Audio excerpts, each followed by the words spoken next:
I like how our commentary is very relaxed, but the footage is just explosions Carnage. and flames. Absolute Grenades carnage. Bouncing around.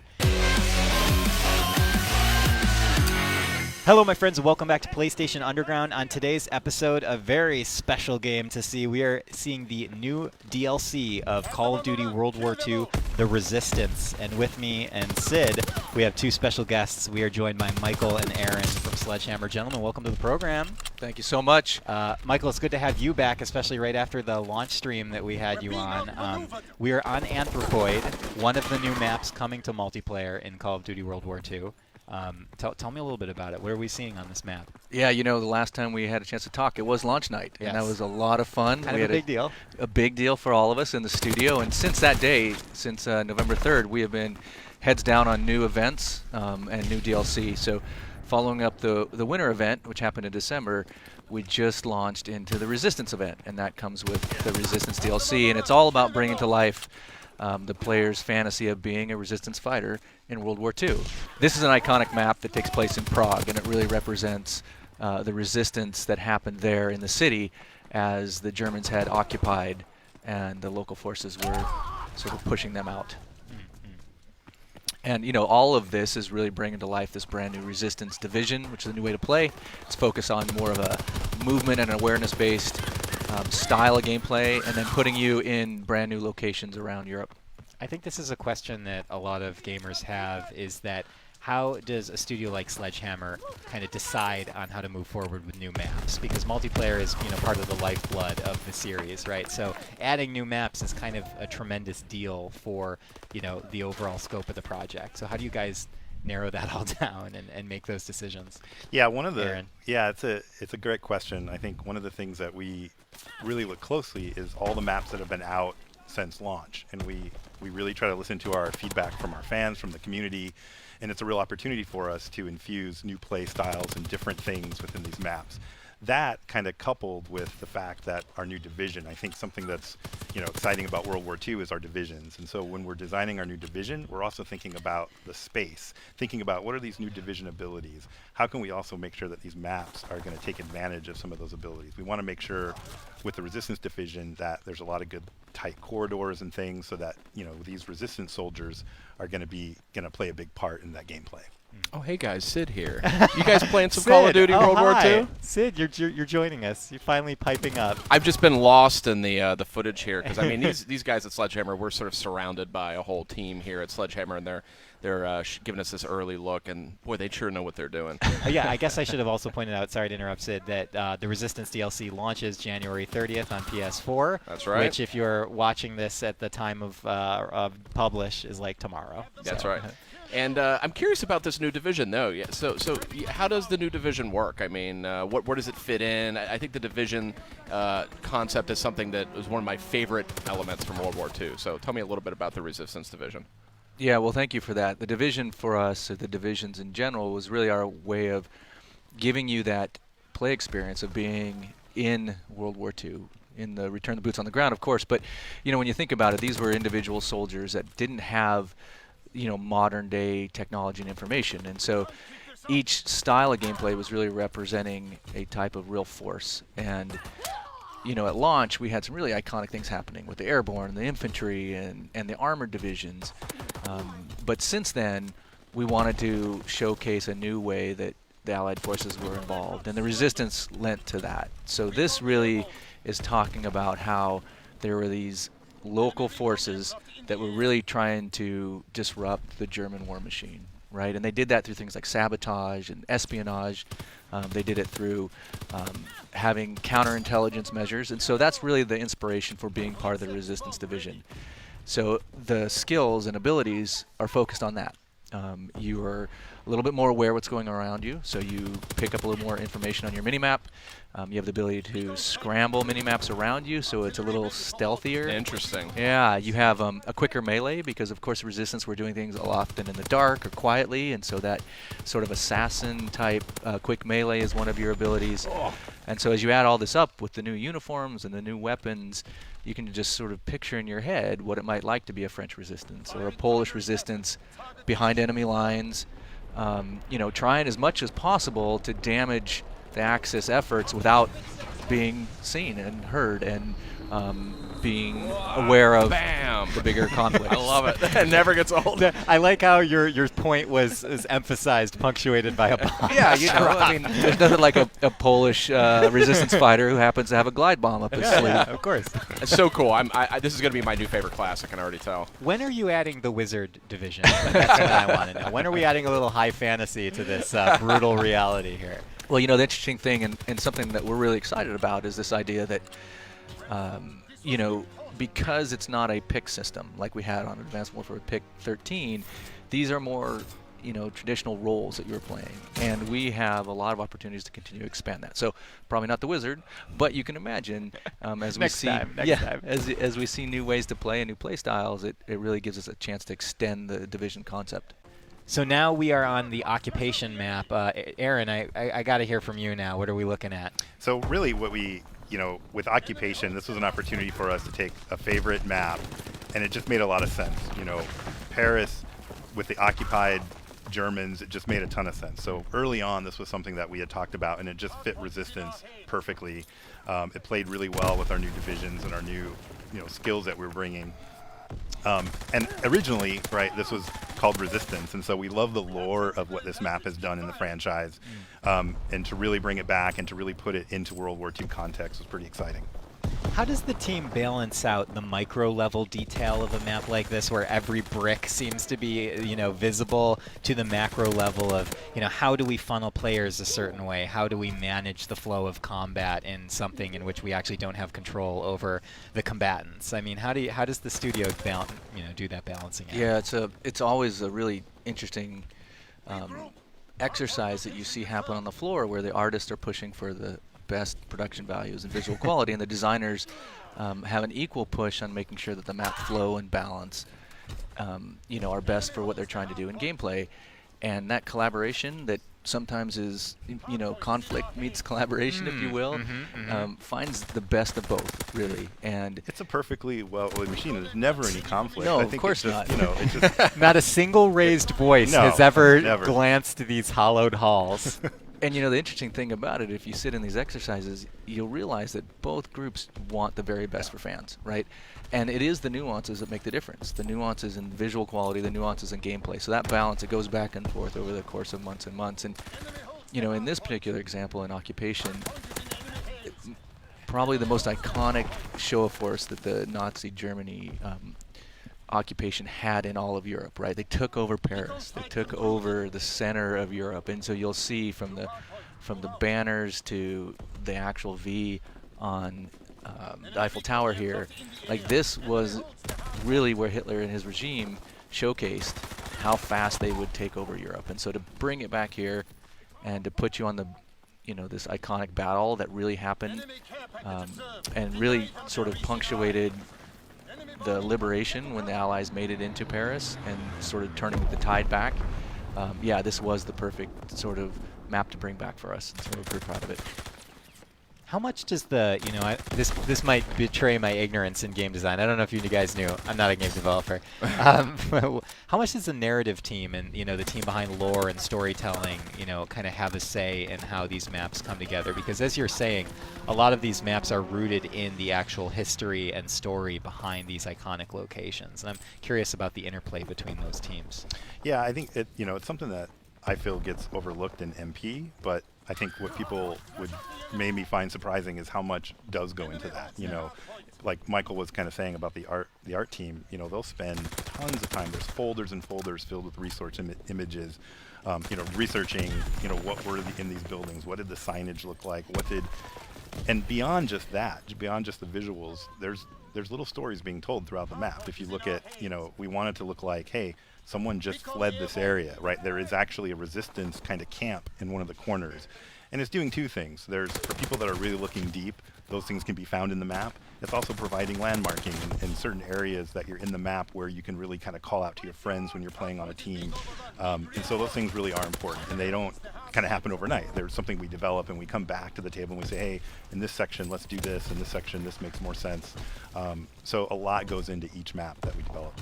Can I point out that the grenade game in this is just unreal? It's out of control. Like I had this realization that I'm not very good at Call of Duty. Actually, watching these gentlemen play. Yeah. I mean, I think we're seeing the footage of maybe someone a little more proficient than the average Perhaps. player, potentially. That may or may not have been involved but with I the don't want development. to. I don't want to make him uncomfortable. So. But it's we'll still just insane say- to watch these grenade throws. I mean, I what know. am I doing with my life? Do you? I mean, do you guys bask in the footage online of people that just capture outrageous or spectacular moments in a match? Because video games are so rife with that. Those 1 in a million chances of something happening, like a knife throw across the map or something like that. It's certainly it's remarkable when you see how quickly the community can reach the level that developers play at.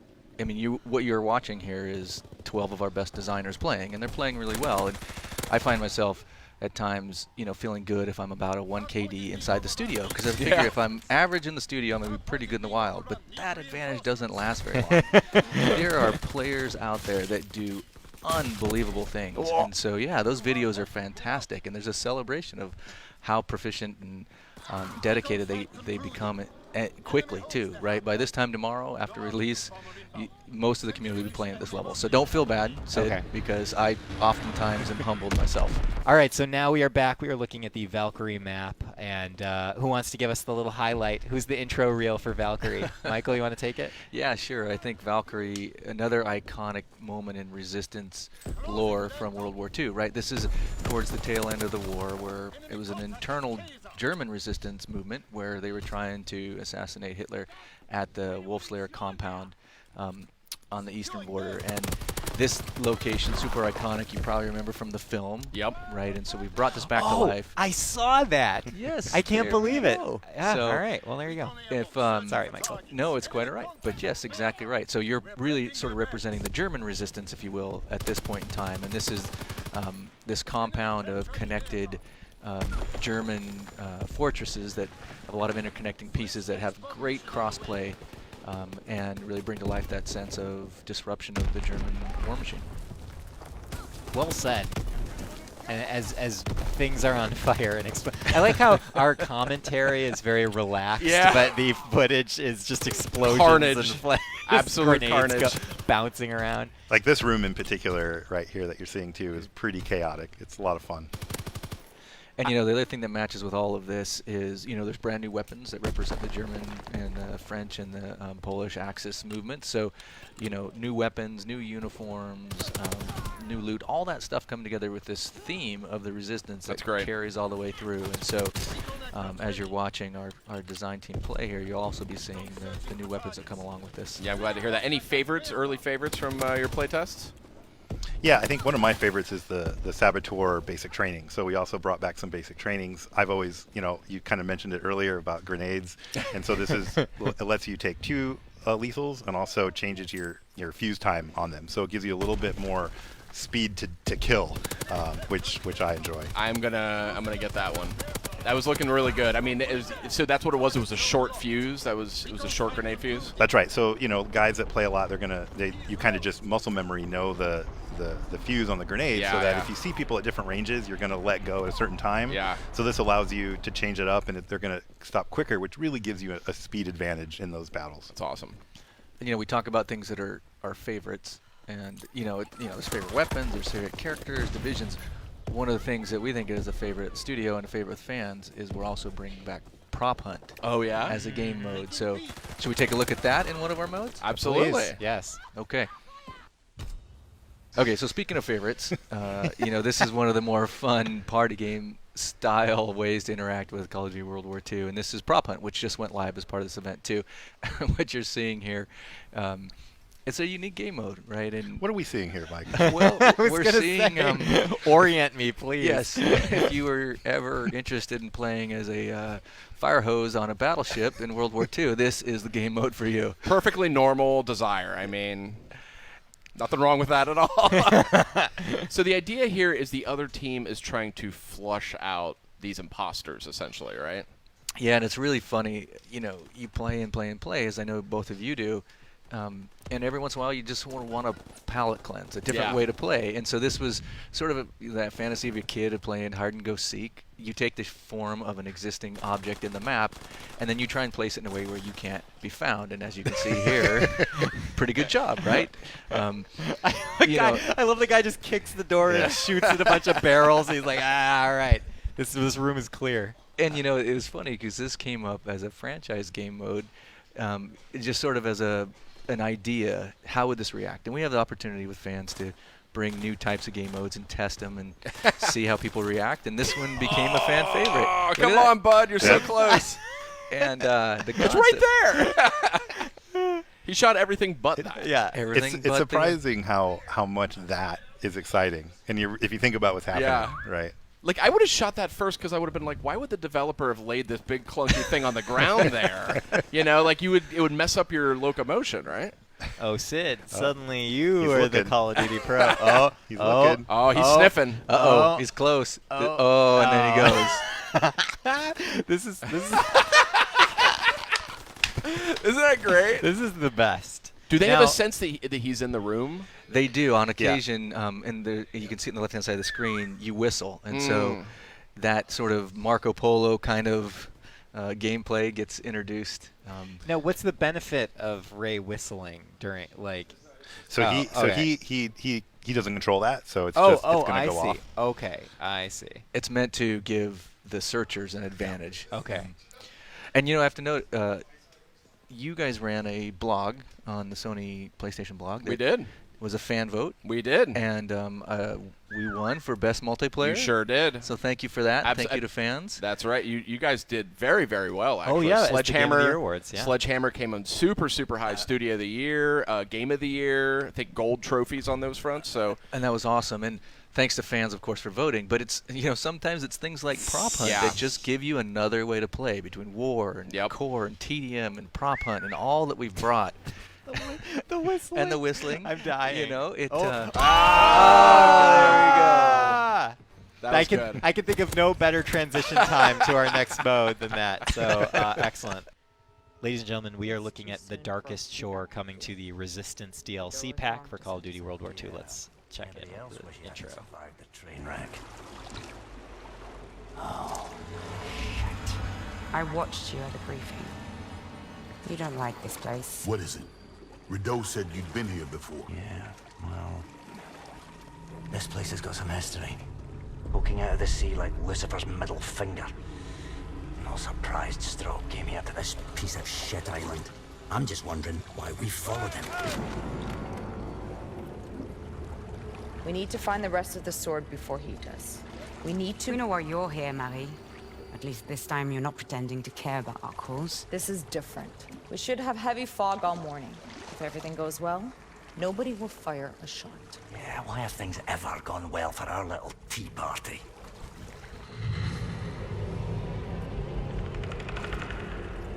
Oh, shit.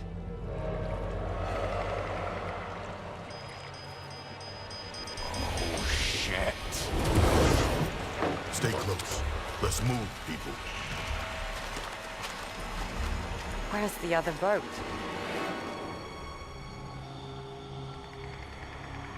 This damn island. This goddamn island! Calme-toi.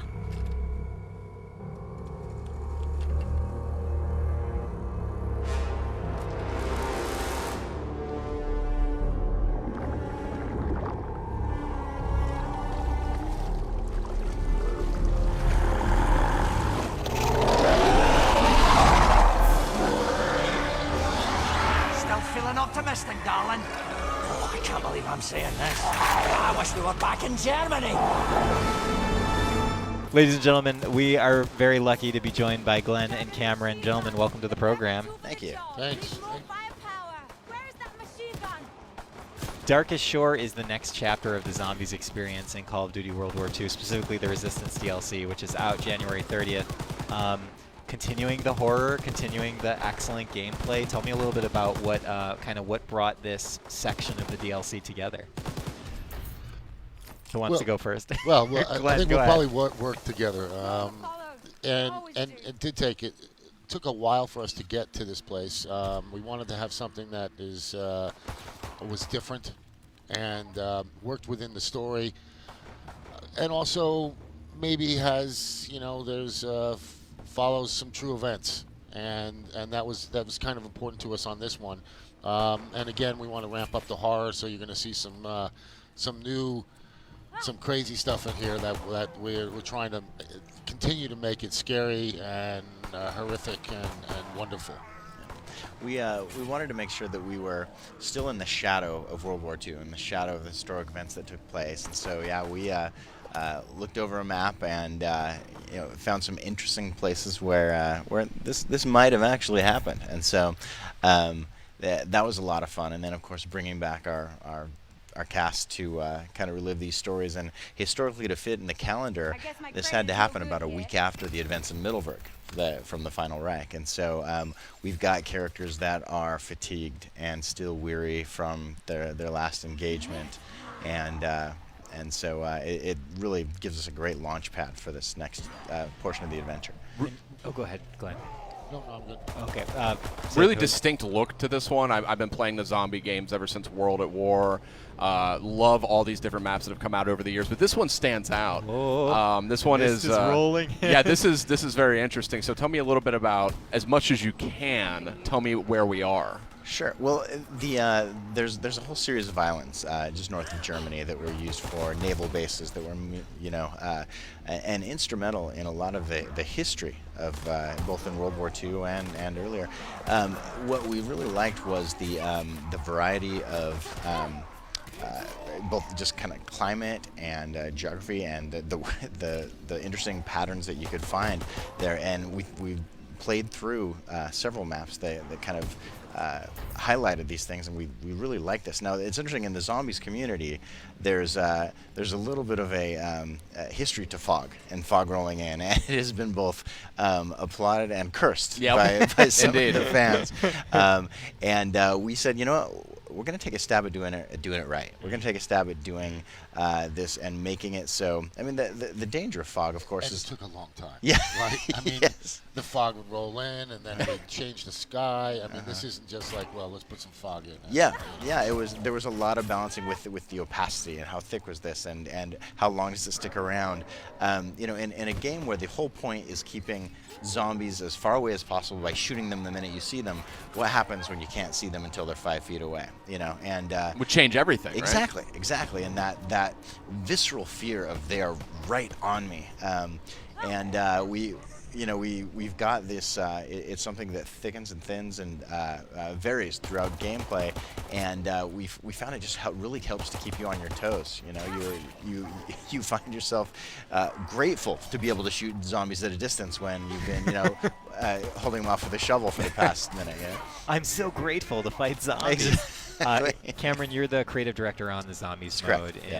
That includes the original in Call of Duty World War II and the Resistance DLC, correct? Yes, so what would you feel, maybe the answer is the fog, which you just described, but what do you feel as creative director was the most important thing that the team nailed for this new chapter of zombies? Well, we wanted to make sure, I mean, horror is our leading kind of the leading edge of everything we do. This is something that Glenn and I are constantly talking about. We want this to be the sledgehammer version of zombies is the scariest version, and but you don't want to play the same note on the piano. So how could we make sure that the type of horror being presented in the Darkest Shore was different? And we're playing with this is a much more vertical map. There's a lot more kind of up and down.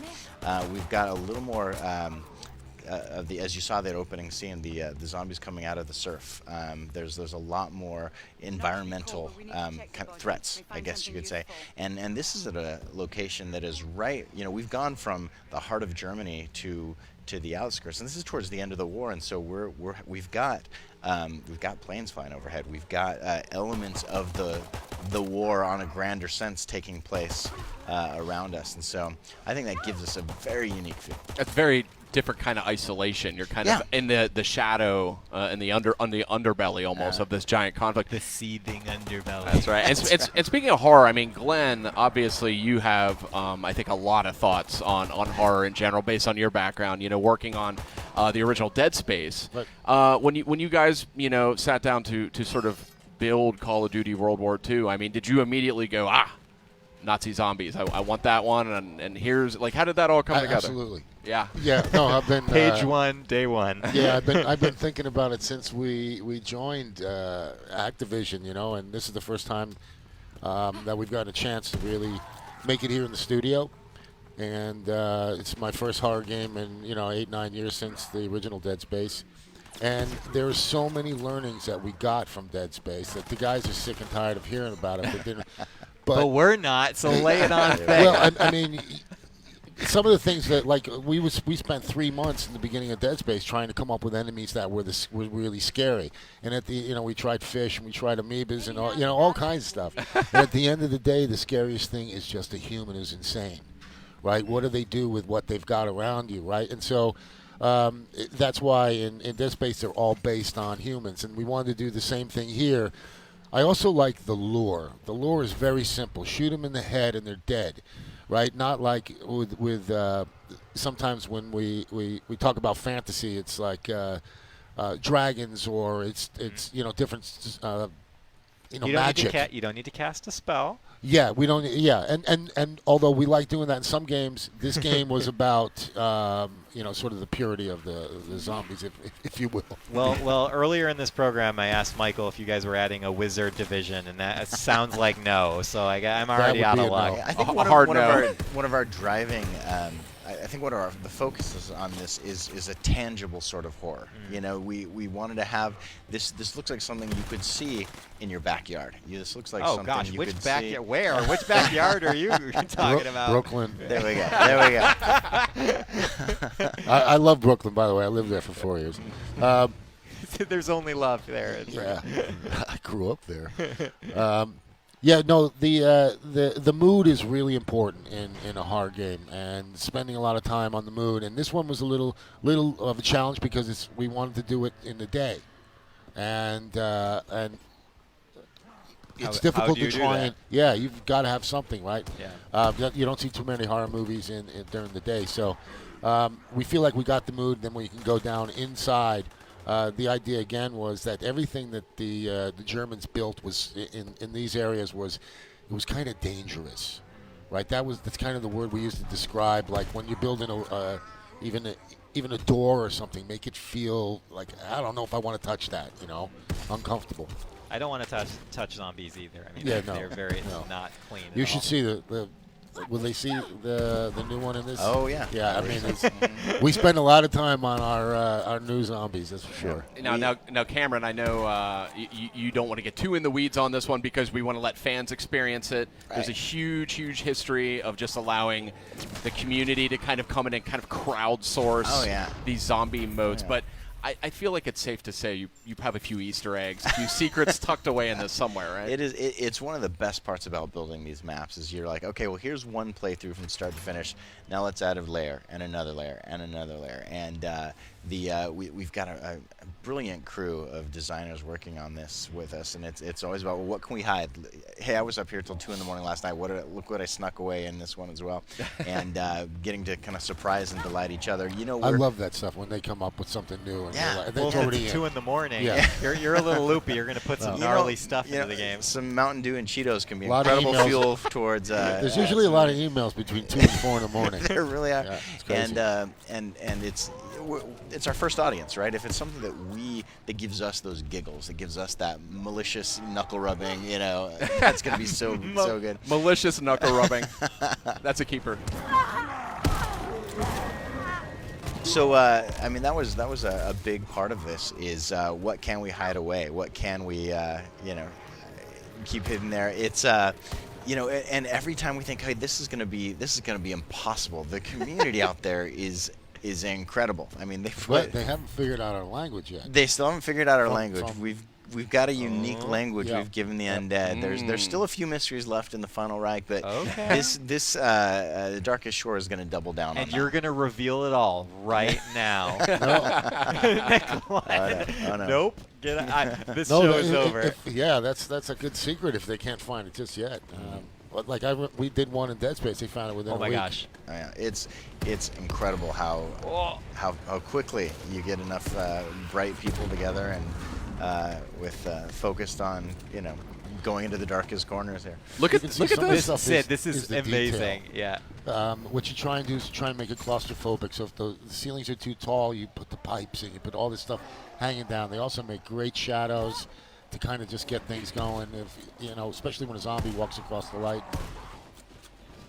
Like creating a haunted house or a single-player mission, you can really orchestrate a scare with you know exactly where the player is going to be, where they're going to be looking. But in a game like Nazi Zombies, where you're really creating an arena for this, you have to focus more on kind of terror-rich environments, like places where there's odds of this fear happening. It's more of a tension we have to create, and the scares aren't as there aren't as many as you would in a single player.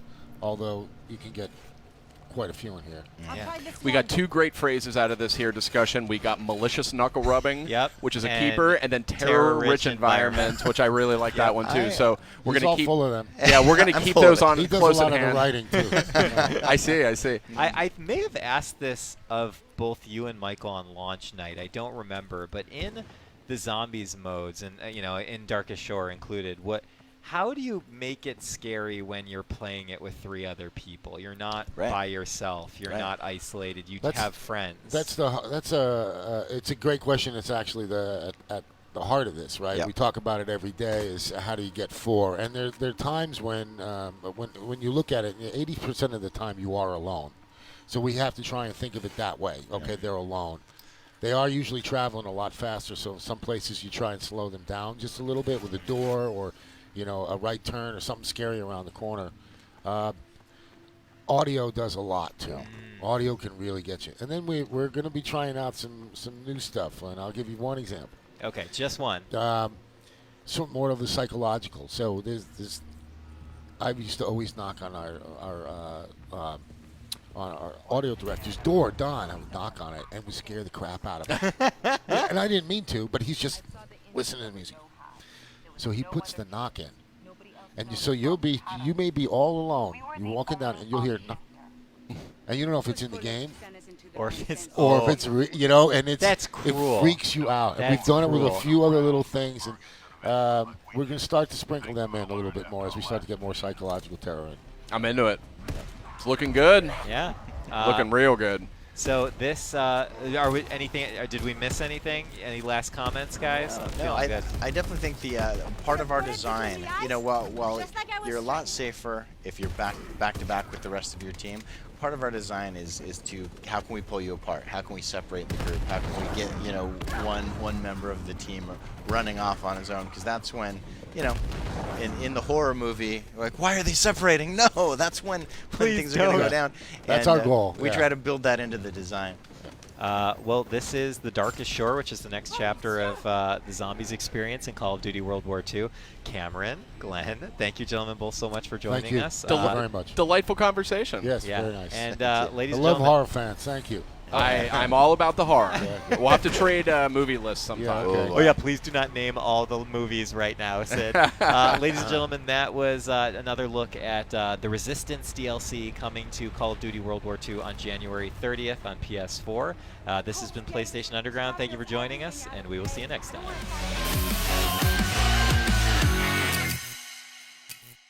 PlayStation